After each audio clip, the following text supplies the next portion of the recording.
আসসালামু আলাইকুম প্রিয় দর্শক, কেমন আছেন? আশা করছি সকলে অনেক ভালো আছেন। তো হিমহে জিকিরের আসল রহস্য জানা গেল, আসল রহস্য উন্মোচন হলো। আমরা চলুন সেই বক্তার কাছ থেকে শুনবো যে হিমহে জিকিরের রহস্যটা কি।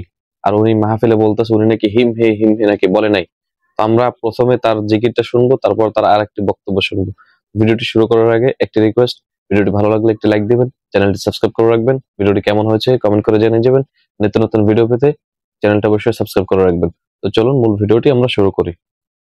খেয়াল করে শুনুন। মুর্শিদ আমার হুজুরের সঙ্গে মহিমা জাহানে মহল্লার মহল্লা বানাইয়া ধীরে ধীরে টানে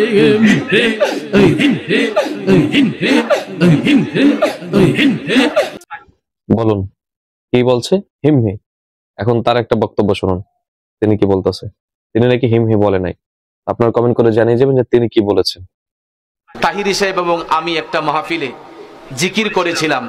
এই জিকিরকে তামাশা বানিয়ে এটার ভিতরে তামাশা নাকি বানাইছেন? হা হু হু বানাইয়া কয় আমি বলে জিকির করছি হিমহে জিকির।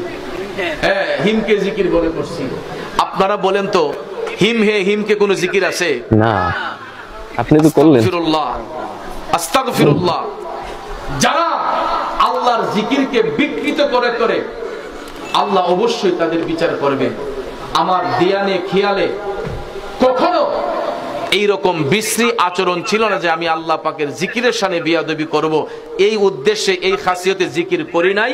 আমি জিকির করেছি আল্লাহু আল্লাহ আল্লাহু আল্লাহ।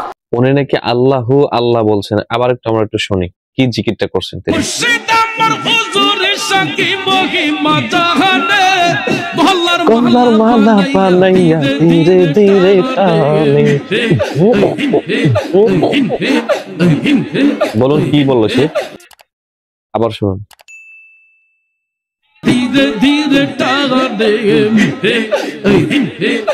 এখানে কোন আল্লাহু আল্লাহ কোন শব্দ পেয়েছেন আপনারা? অবশ্যই পাননি। অবশ্যই কমেন্ট করে জানিয়ে যাবেন যে হুজুরটি মিথ্যা বলছে না সত্য বলছে।